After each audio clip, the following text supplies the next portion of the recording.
Buongiorno tifosi, aujourd'hui on va faire toute la vidéo avec cette voix parce que on va parler de l'oncle d'Amérique, de l'oncle Commisso. Et non, je vous rigole, je vais prendre ma voix normale.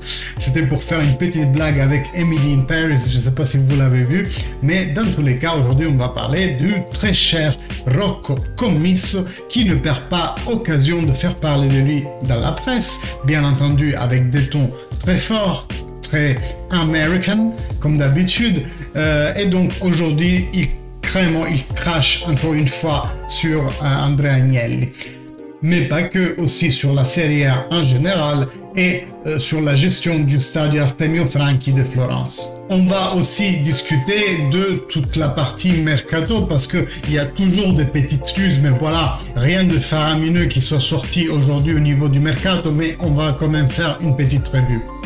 Mais tout d'abord, je vous invite à liker, commenter, parce que vous savez, c'est vos interactions qui font remonter la vidéo et qu'elle sera beaucoup plus vue par tous les autres fans juventini francophones. Et c'est grâce à ça qu'on va grandir. Donc, petit pouce en l'air, commentaire. Si vous êtes nouveau, je vous invite à vous inscrire, mais aussi à cliquer sur la petite cloche. C'est deux actions distinctes parce que la cloche fera en sorte que vous soyez notifié de toutes les nouvelles vidéos. Alors, qu'est-ce qu'il nous dit l'oncle d'Amérique? Il est vrai, il y a de jalousie. Il est vrai, il y a des jalousies, comme ça vous comprenez, parce que je me dis, entre mon accent italien, si je rajoute par-dessus l'accent américain, ça va pas le faire pour les pauvres. Donc, il est vrai, il y a des jalousies. Qui d'autre a fait ce que j'ai fait en Italie? C'est pas les Agnelli qui ont fait ça. Peut-être le grand-père, mais surtout pas les neveux. C'est Gordon Singer, même pas, qui a fait ça au Milan, et même pas le petit garçon de Suning. Donc déjà il rabaisse quelqu'un qui sûrement gagne 1000 fois plus que lui. Eux, tout ça, ils utilisent l'argent des autres. Aux USA, les actionnistes, donc les shareholders des entreprises, auraient porté plainte contre ces bâtards, et en anglais il dit carrément motherfuckers, donc je me dissocie bien entendu du langage. Lui il dit ça dans son interview, et moi-même dans ma vidéo je me dissocie du langage. Heureusement que je suis même pas monétisé sur YouTube, parce que sinon la vidéo elle aurait été déjà, disons, démonétisée. Donc, parlons déjà de cette première partie. Quand vous arrivez dans un nouveau taf, vous faites pas le malin et vous commencez à cracher sur tous vos collègues, je pense. Et bien, c'est exactement ce que Commisso fait. Donc, le mec, il est là depuis 2 ans plus ou moins, mais il a jamais fait semblant de rien. Il a toujours dit ce genre de choses. Pourquoi il dit ça? Parce qu'il se base sur un sentiment très populiste d'insurrection envers ces gens-là. Donc, en premier lieu, Agnelli, parce que c'est le président de la Juventus, l'équipe la plus détestée d'Italie, la plus aimée, mais aussi la plus détestée. Parce que pour 50% de tifosi national italiens qui supportent la Juventus, il y a l'autre 50% qui supportent toutes les autres équipes, mais qui ont le même poids des autres 50%. Donc en fait, la Juventus est de facto l'équipe plus détestée en Italie. Et donc il se base sur ce sentiment populaire pour que tous les autres le suivent. Tous les autres, ça veut dire quoi? Tous les gens de la Fiorentina déjà, qui sont une des équipes les plus anti-juventines, des supporters plus anti-juventines, ensemble avec Inter et Napoli bien entendu. Et d'ailleurs, rivalité avec la Fiorentina que je comprends pas du tout, parce que à part nous fournir des joueurs de façon presque tous les 10 ans comme Baggio, comme Bernardeschi, bon maintenant Chiesa peut-être, si on a de la chance, Vlahovic prochainement, je vois pas en quoi la Fiorentina a une rivalité sur le terrain avec la Juventus. La Fiorentina, plus ou moins, sauf des rares occasions dans son histoire, a été toujours une équipe de moyen classement et des fois Europa League, mais pas plus. Pour se souvenir d'une Fiorentina qui lutte concrètement pour le Scudetto, il faut remonter à 30 ans, 40 ans, sérieusement, j'ai envie de dire. Et donc c'est grâce à ce sentiment populaire que Rocco se fait beau avec ses supporters. Et ça, j'ai débattu largement avec des fans de la Fiorentina sur les réseaux sociaux et j'essayais de leur faire comprendre qu'en fait, Commisso, c'est quelqu'un de très intelligent. Même s'il est détestable avec ce qu'il dit, c'est quelqu'un de très intelligent. Et donc, il manipule sa propre communication afin de plaire à un certain nombre de gens. Ces certain nombre de gens, je suis désolé de le dire, c'est ceux qui sont un peu plus bas peuple. Ne me ravisez pas, bien entendu chacun a le droit d'avoir son opinion, mais quand on fait un discours aussi populiste, pour moi on se rapproche beaucoup plus d'un politicien populiste que d'un président de Serie A. Le mec il arrive à dire que tous ses collègues en fait c'est des grosses merdes, désolé, qui investissent avec l'argent des autres alors que lui il a mis l'argent de son propre portefeuille, lui c'est le meilleur, lui il a l'indice des liquidités hyper propre, lui il a pas de crédit, lui il est en train de faire un mercato de ouf parce qu'il peut. Donc voilà, c'est ça le discours de Commisso aujourd'hui et c'est sur ça qu'il s'appuie pour avoir les supporters de son côté. C'est ce qu'il a fait aussi quand Chiesa est parti de Florence. Déjà à son départ, il a fait une campagne dénigratoire vers Chiesa en disant qu'en gros, ouais, il n'a pas été reconnaissant, il m'a même pas appelé, patati patata, et Chiesa n'a jamais répondu de tout ça, mettant donc Chiesa contre les supporters de la Fiorentina avant et pendant son passage à la Juventus, juste pour tendre la situation en fait, pour avoir les supporters de son côté, et il l'a fait aussi après que Federico soit débarqué à la Juventus. Je me souviens très bien, c'était 7 août, j'étais dans les lacs vers Côme et je lis sur des applications et des sites d'infos que Commisso a dit la Juventus a volé Chiesa. Volé, vraiment le mot quoi. Donc du genre on n'a pas sorti 60 000, on n'a pas 60 millions, on n'a pas sorti 10 plus 10 et on va encore t'en donner 40 à la fin de la prochaine saison quand on va valider l'option d'achat. Non, on n'a pas dépensé 60, on l'a volé. Vous voyez quel mot il utilise pour vraiment aller cueillir toute cette partie de populace, j'ai envie de dire, qui sont là avec les fourches et les torches dans les mains en disant Juventus merde, Juventus merde. En gros, c'est ça, quoi. Et donc, comme je vous dis toujours, c'est quelque chose d'assez diffus. Quand sur les médias, tu parles contre la Juventus, forcément, tu vas retenir l'attention du 50% des Juventini parce qu'ils vont être outrés que tu aies osé parler contre la Juventus et tu vas retenir l'attention des autres 50% qui vont être là avec leurs fourches, avec leurs torches pour dénigrer la méchante Juventus qui vole toujours, qui est toujours le siège du pouvoir et qui commande les arbitres. Cela étant dit, l'arbitre Doveri du match Inter-Juventus a été vu à l'aéroport avec un sac de l'Inter Milan. Il y a les photos qui circulent sur les réseaux sociaux. On tombe dans le ridicule le plus total. Et quand on voit ces décisions totalement d'un côté pendant le match, tous les fautes étaient sifflées du côté en faveur de l'Inter. Le penalty qu'il donne, je suis désolé, mais c'est Dzeko qui met le pied devant à De Sciglio, tout comme Cuadrado l'a fait l'année dernière. On est d'accord dans Inter-Juventus de l'année dernière, c'était la même situation. Sauf qu'à l'époque, ça posait aucun problème. Aujourd'hui, tout le problème est là. Et je ne parle même pas du fait de Bonucci qui a pris l'autre par le col et qui l'a bousculé. C'est vite devenu une gifle. Et c'est vite devenu une menace de mort, alors que l'autre, il a quand même osé lui dire « Vas-y, rentre maintenant » après avoir subi un 2-1. Je pense que même moi, je lui aurais foutu un bon coup de boule dans le nez. Dans tous les cas, Bonucci a eu un comportement qu'il ne devait pas avoir, on est d'accord, et il devrait même s'excuser, patati patata, on est d'accord avec vous. Mais bon. Donc, qu'est-ce qu'il va encore dire, ce cher Rocco Commisso? Il va dire que le stade Artemio Franchi, c'est la chose la plus merdique qui ait jamais été inventée. Il a quelle histoire? Ils ont gagné 2 championnats en 90 ans. La bureaucratie est en train de me rendre fou. Pour être compétitif avec les premières 20 équipes d'Europe, nous devons atteindre le même niveau de revenus. Comment on y arrive? à travers les revenus du stade. Donc il est en train de dire, en fait, petite parenthèse, le stade de Artemio Franchi n'est pas propriété de la Fiorentina, il est propriété de la commune de Florence, probablement entretenu à la fois par la commune de Florence dans certains aspects, peut-être ceux qui sont administratifs et en termes de réservation et de planning, et peut-être par la FIGC en termes de tout ce qui est normatif pour l'entretien de la pelouse, pour les contrôles, etc. Je ne sais pas, je dis probablement.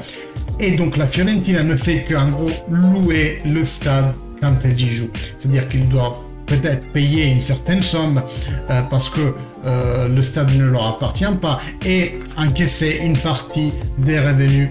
Et c'est donc ça le fait, à mon avis, qui lui dérange, c'est que le stade n'est pas à lui parce que d'autres équipes en Italie ont investi sur le stade. En premier lieu, la Juventus, l'Udinese, le Sassuolo, mais pas encore la Fiorentina. Donc j'ai envie de dire, mon très cher Rocco, avec les 80 que tu vas toucher pour Vlahovic, t'as qu'à te faire un nouveau stade et t'arrêteras d'embêter tout le monde. Parce que honnêtement, toutes ces déclarations-là sont en train de vraiment foutre la merde partout. Il y a tout le monde qui est remonté en Italie contre Rocco Commisso et on peut le comprendre. Tous les présidents de Serie A qui se voient cet Américain-là qui commence à faire le malin et à gueuler, il fait l'oncle d'Amérique, il fait le fort et tout, il ose cracher sur tout le monde et même les collectivités qui gèrent son stade, la commune de Florence, la FIGC, il crache contre tout le monde et il doit rester impuni. Et bien, il y a des présidents de Serie A en ce moment qui envisagent vraiment un recours collectif contre Commisso. Qu'est-ce que ça va donner? Ben, une amende, bien entendu. On va pas lui retirer la propriété d'un club qui lui appartient. On va juste lui faire une amende. Et sûrement que ça va pas le calmer parce qu'apparemment le Rocco, il a de l'argent. Moi, pour moi, une sanction qui serait pas mal, c'est qu'on baisse son droit de vote en Assemblée Serie A. Mais vous vous doutez que c'est juste pas possible parce que c'est légal qu'il ait un droit de vote de 1 sur 20. Il y a 20 équipes, lui il en représente une, pas comme Lotito qui en représente 2. Là, c'est la Salernitana, non, petite blague au passage. Mais en tout cas, il a le droit de voter. Par contre, il faut vraiment faire quelque chose pour qu'il arrête de faire des déclarations comme ça. Et je suis désolé, à la fois contre les sociétés, mais aussi contre les joueurs, parce que moi, je me mets à la place de Chiesa. Il y a un mec aussi détestable qui fait une campagne dénigratrice contre moi et moi je ne peux rien faire, je dois juste me taire parce que je dois démontrer que je suis différent de lui. Je pense que c'est quand même un peu énervant, quoi. Surtout que, rappelons-le, Chiesa est encore de la Fiorentina au moins pendant cette année. C'est uniquement en juin prochain que la Juventus va effectivement valider le rachat de Chiesa.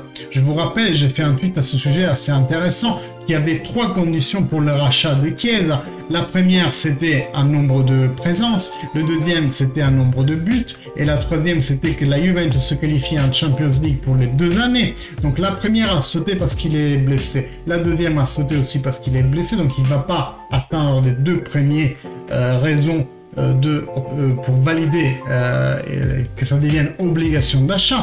Et la troisième, si la Juventus ne se qualifie pas à la Champions League, la Juventus pourrait bien te dire à la Fiorentina, ben écoute mon très cher, on ne valide pas l'achat de Chiesa et reviens chez toi. Bien entendu, ils vont pas le faire, mais je pense que si jamais, et je l'espère pas, on se qualifie pas en Champions League, on va peut-être négocier un montant avec l'oncle Rocco, comme ça il se calme un peu. Bon, bah, de façon globale, les présidents problématiques en Serie A, on en a. Moi, j'en ai en tête 3. Il y en a 3 que vraiment, je supporte pas leur attitude et je comprends pas comment ça se fait que tout le monde se laisse faire. Et les 3, c'est Rocco Commisso, on vient d'en parler aujourd'hui, Claudio Lotito, qui a fait des choses abominables. Déjà, il avait les mains dans le sac avec ce qui s'est passé avec la Juventus pour Calciopoli, mais lui, il a rien eu déjà, première chose. Deuxième, le mec, entre des tampons bizarres des immobiliers qui est d'abord positif, après négatif, après positif, à plaque alternée, comme la circulation des voitures à plaque alternée, et l'année dernière. Entre ce qui s'est passé cette année avec le fait qu'il possède aussi la Salernitana, qui est du coup montée de la série B à la série A, mais c'est pas possible qu'un président ait deux équipes qui jouent dans la même catégorie. Donc pendant toute la première partie de la saison, la Salernitana a été confiée en fait à un trust qui avait l'obligation de la vendre d'ici le 1er janvier. C'est au 31 décembre à 23h qu'on a su que la Fiorentina avait trouvé un acquéreur. des histoires de ouf en Serie A, les amis. Et n'en parlons pas du très cher Aurelio De Laurentiis, qu'on appelle De Lamentis, parce que lamentarsi en italien c'est se plaindre, et ça lui va vraiment.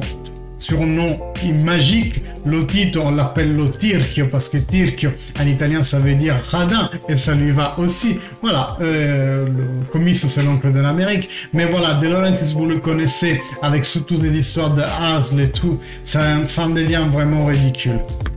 Bon, bien entendu, niveau mercato, comme je vous disais, il y a peu de choses qui ont bougé. Seulement, Paolo Dybala aurait dit dans son entourage, moi je ne suis pas Çalhanoğlu, donc je ne veux pas partir à zéro de la Juventus. Ça m'a fait rire, bon, à vérifier si c'est vrai.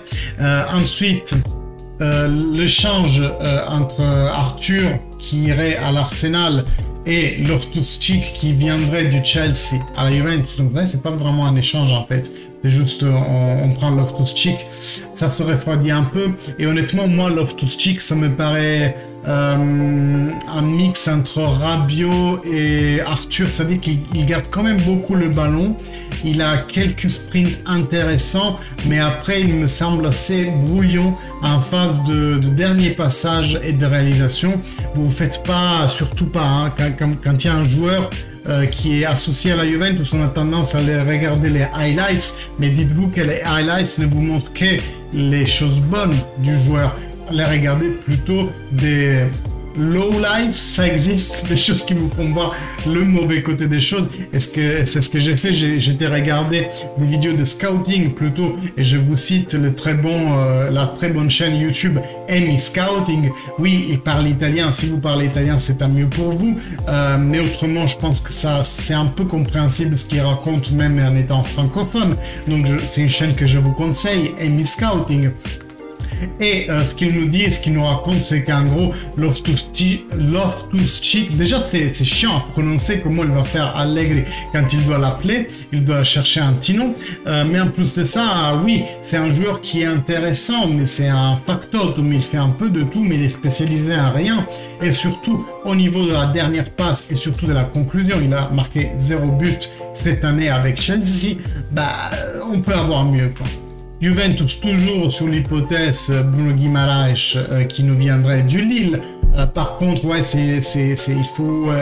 il faut que beaucoup de choses aillent bien ensemble hein, pour que Bruno Guimaraes rejoigne Turin. Surtout que, comme je vous disais, le prêt est possible, mais le Lyon veut une obligation d'achat. Donc voilà, la situation aujourd'hui est telle qu'elle. La Juventus va rencontrer Scamacca, mais c'est plutôt pour juin. La piste Azmoun se refroidit, donc je ne sais pas du tout qui on va avoir comme attaquant. Ah oui, il y a une nouvelle intéressante de Franco Leonetti qui nous dit que Cherubini aurait déjeuné ou dîné, je ne sais plus, avec Cherubini aurait déjeuné avec quelqu'un de l'entourage de Vlahovic, mais on parlerait d'un transfert en but de juin. Mais donc, moi, il me manque quelqu'un aujourd'hui. Et à part le fait de savoir que la Juventus a réouvert la porte au Barcelone, ah, c'est pas mal ça, il a réouvert la porte, là, parce que la porte c'est le président du Barcelone. Bref, la Juventus a réouvert la discussion avec le Barcelone pour l'échange Morata-Depay, parce que sachant que Chiesa est blessé, le profil de Depay commence à être pas trop dégueulasse pour le remplacer. Bref, mes amis, nous verrons bien ce qu'il y aura, mais moi je remarque qu'une chose, c'est qu'avant Noël, on se disait ah ben oui, l'attaquant de la Juventus le 3 janvier, il faut qu'il soit là parce qu'on en a besoin, le mois de janvier il est chaud et tout et tout. On est déjà le 14 janvier et on n'a ni attaquant, Morata veut se casser, Dybala on ne sait pas s'il va la renouveler. Et on n'a même pas de milieu de terrain. Bref, situation un peu compliquée niveau mercato et il faut qu'il se bouge les culs parce que ça finit dans 2 semaines déjà. Les gars, dans 2 semaines, le mercato, it's over et il est fini. Donc, s'il vous plaît, che Rubini arriva bene, on se bouscule là. Mes amis, je vous remercie de votre écoute. Petit like, petit commentaire, inscription et petite cloche. Comme ça, vous êtes au courant de toutes les vidéos que je poste. Je vous dis à bientôt et fino alla fine. Forza Juventus!